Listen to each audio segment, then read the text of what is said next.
Welcome back sa ating FB page na Free Reviewers with Leonalyn at sa ating YouTube channel na Solving Math with Leonalyn. Nakikita niyo na sobrang dami nito. Ito yung mga abstract. So, walang instruction pero based sa given, malamang add one out tayo. Sa dami nito at hindi rin siya klaro, hindi lahat ang kaya nating sagutan. So, doon lang tayo kapag mga klaro lang. Yung mga klaro lang ang i-choose natin. So, anyway, sa mga first time pang nanonood ngayon na nasa ating FB page na Free Reviewers with Leonalyn, ugaling bisitahin ang ating YouTube channel na Solving Math with Leonalyn kasi ang kabuuan nito ay nandoon sa ating YouTube channel na Solving Math with Leonalyn. Let's do number 1. Add one out. Pattern lang ang hanapin natin dito, as in pattern. Ano bang kapareho, ano bang meron sa mga figures na nandito? Sa number 1, lahat ng yan ay magkabilaan lang ba? Magkabilaan lang, maliban sa letter D. Hindi man yan magkabila, nandito man yan siya, o dapat magkabila talaga, opposite ba? So, number 2, ano na naman, alin naman na ang kakaiba nito? Add one out tayo. Lahat ng mga circle sa loob, kahit hindi klaro natin, pero klaro naman na lahat sila ay nasa gilid maliban sa letter A. Number 3, di ba? Madali lang. Pattern lang. Add one out tayo.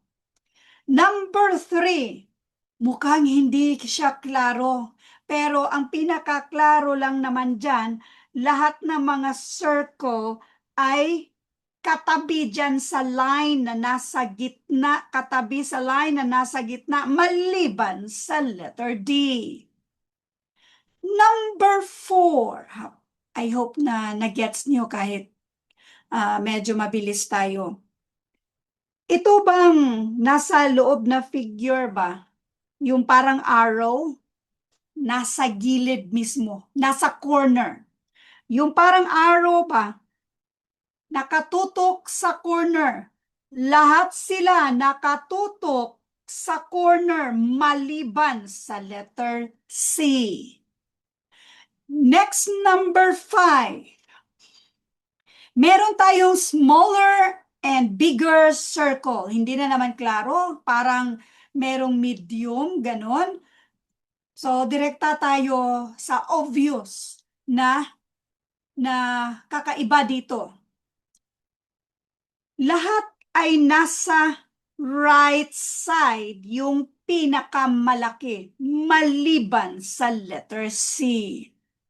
Number 6, hindi siya klaro. Di ba? Pero tingnan natin yung mga shaded. Tatlo yan, yung mga shaded. Magkatabi yung mga shaded na nandito, magkatabi yan siya, maliban sa letter A. Okay? Number 7. Hindi na naman, blurred na naman. Pero, klaro naman ito na nakaline talaga yan siya. Nakaline yan siya ba? Magkalapit yan sila maliban dito sa letter E. Kay opposite man, dapat dito yung circle. Next, number 8. Yung parang ganyan ba? Yung parang naiiba or may ibang point dyan. Okay? Yung ibang point dyan, hindi talaga siya eksakto na opposite. Maliban dito sa letter E. Eksakto ba siyang letter E, letter C pala. Ito lang yung naiiba dito, si letter C. Next, number 9.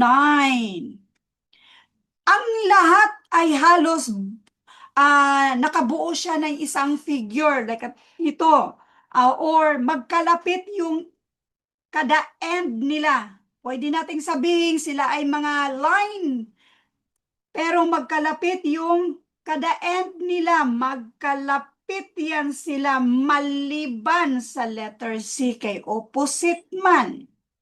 Next, number 10. So, ganito yung add one out. Tingnan lang natin kung alin ba itong mga pari-pariho dito.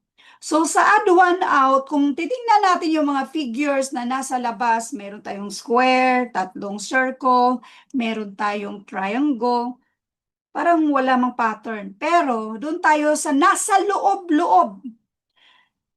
Nakabuo man to ng triangle, ito, merong nabuo ba na figure ba?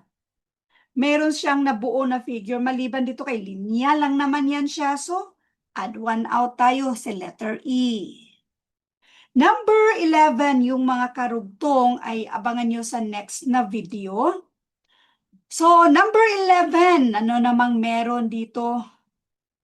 Opposite. Opposite. Opposite. Opposite. Maliban sa letter D. Thank you for watching and all. I hope na meron kayong natutunan sa videong ito. Thank you and God bless.